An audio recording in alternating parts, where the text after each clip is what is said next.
Hey guys, hey, let's talk today. So basically, my husband has gone over to his mama, he's a mama's boy, to cry to his parents about everything with our marriage. One of the last times I talked to him on the phone was at work. This is before, this is when we were trying to straighten things out. I tried to get a hotel for him, trying to get a house for him, place to live. And he's like, this better be positive when he gets on the phone, or else I'm hanging up. And you know what? The funny thing and the hypocritical thing about this is when we were living together, he's like, I'm gonna kick your ass, etc., etc. So, the guy wants to be respected and lifted up and built up like most men do, but he doesn't want to love his wife. So, I told him today, good luck, good luck. He said goodbye to me on the phone at work. He didn't explain anything. He just said goodbye, and that's not a man. That's a scum. So let's talk about this today. I have a ministry toward women on here, and let's talk about this. So I grew up with my husband.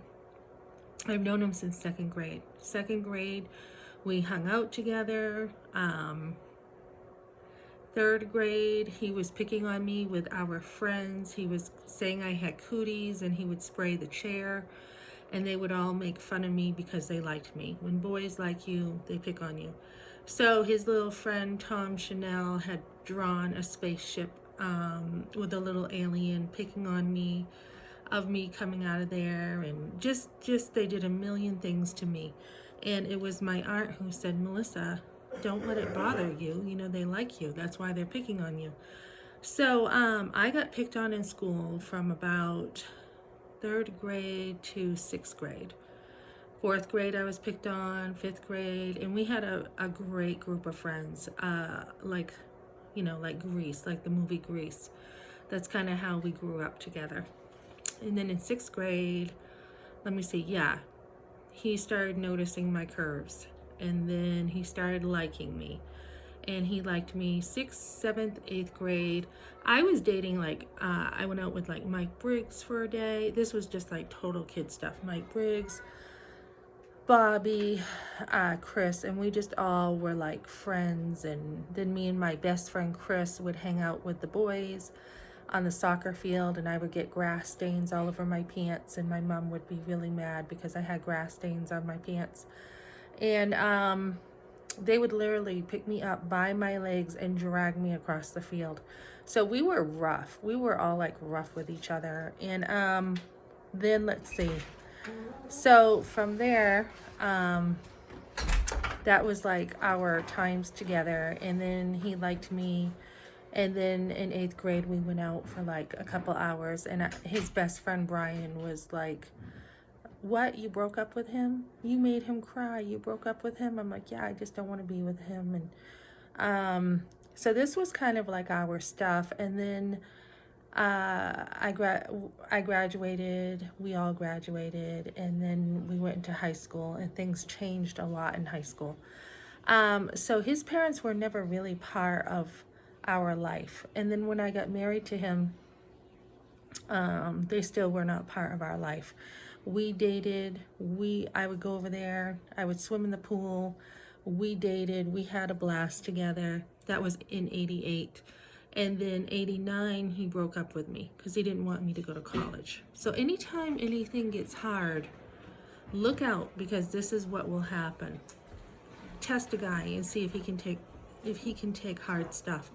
So we got back together. I forget what happened. We got back together. Oh, I know. I was working at Bregan Court Reporting in Manchester off of Elm Street.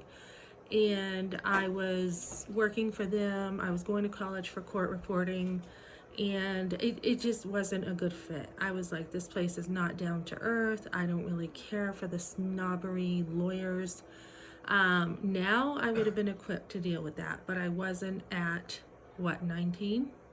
So he wanted to, we had a big party at the old mill in Epsom. He saw me, he was missing me, so we got back together. Then we had lived together. We had my Aunt Kim's old place on North State Street. I think it was 480 North State Street. So we moved. I already had my own place. He moved in with me. And then we were together. We moved on the other side of Route 28 where my Uncle Bill lived and my Aunt Tina. So Bill was already divorced from Brenda, and Tina and him were together with the kids. So we went over there, and then my Aunt Kim was like, well, why don't you, live over here? So we had by then gotten married, and it was just a shotgun wedding. It was just, we're already dating, we're already living together, so why don't we just get married? I thought it was just a piece of paper. It wasn't a big deal to me. And then, let me see. So we moved into my Aunt Kim's old place, and Kim and Pat's relatives, Bonnie, the landlords, owned the place, and they would scream and swear upstairs. And so that was when I was married. But before we got married, we lived together over on Monroe Street, right over near Clinton Street. And when we were living there, that was like in April of 90, and I got married in 91. But end of 90, Kim offers us this place.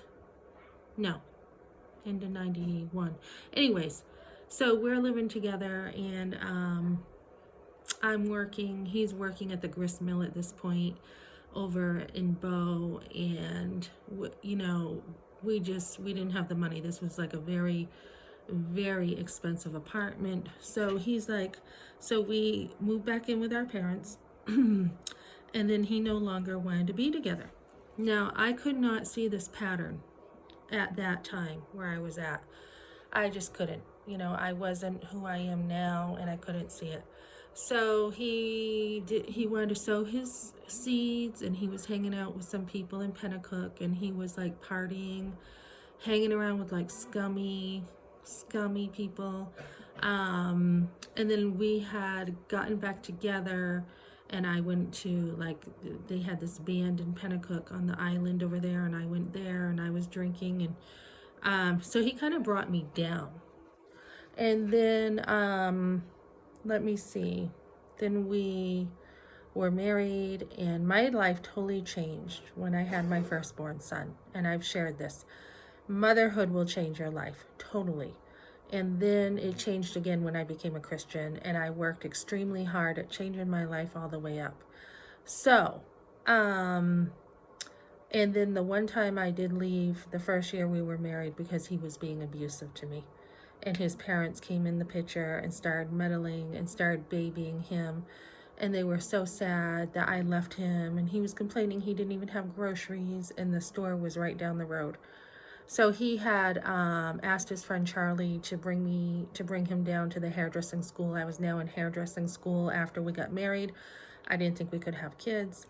And he was like, I'm sorry, if you come back, I will treat you as good as gold. So there was no physical stuff then. And I just thought, okay, he wants to work it out. So, I thought we were divorcing. So he wanted to work it out, so we got back together. So now this time, he has decided to go run to mommy and daddy, and I can tell by the text messages that I have left him that he has been over there. So anyways, so I left him a message today, and I told him good luck with his life, because at this point he is the scummiest person that I know.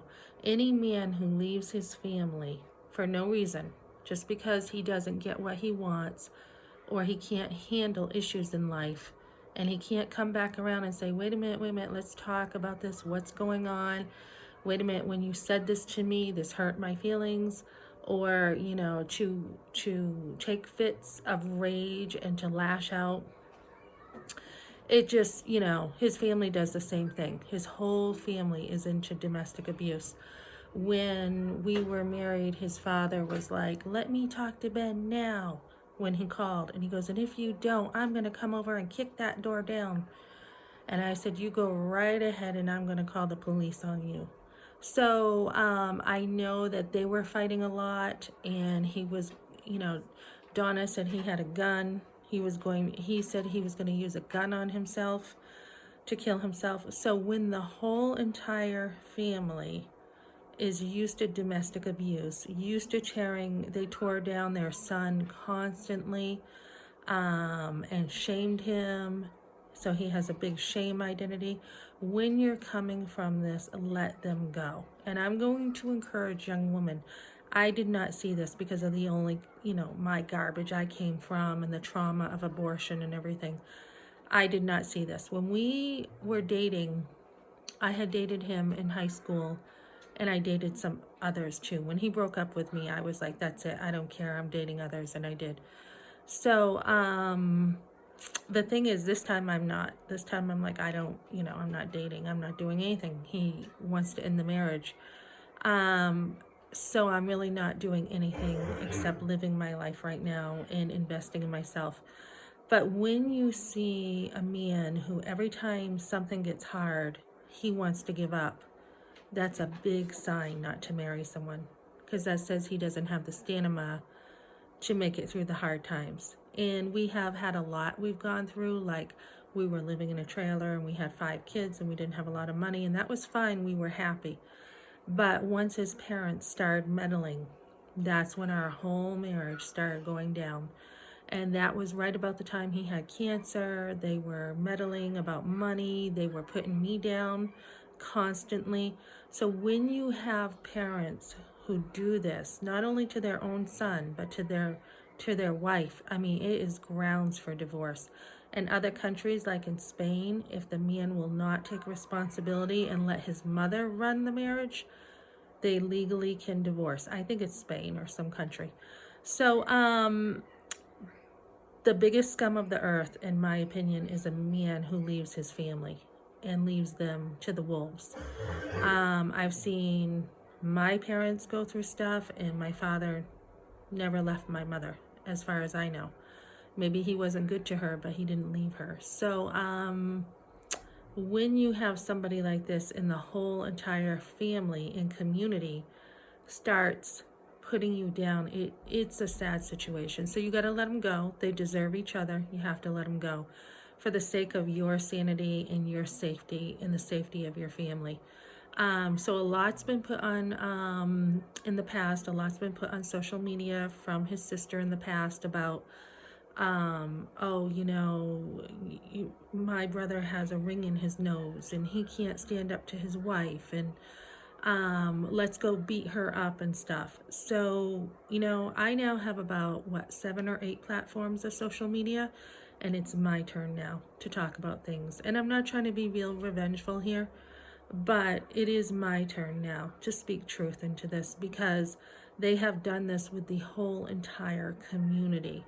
So, as I move forward, I'm just encouraging young girls, look out who you marry, because now there's financial issues, because he won't send me his pay stubs. He won't talk to me.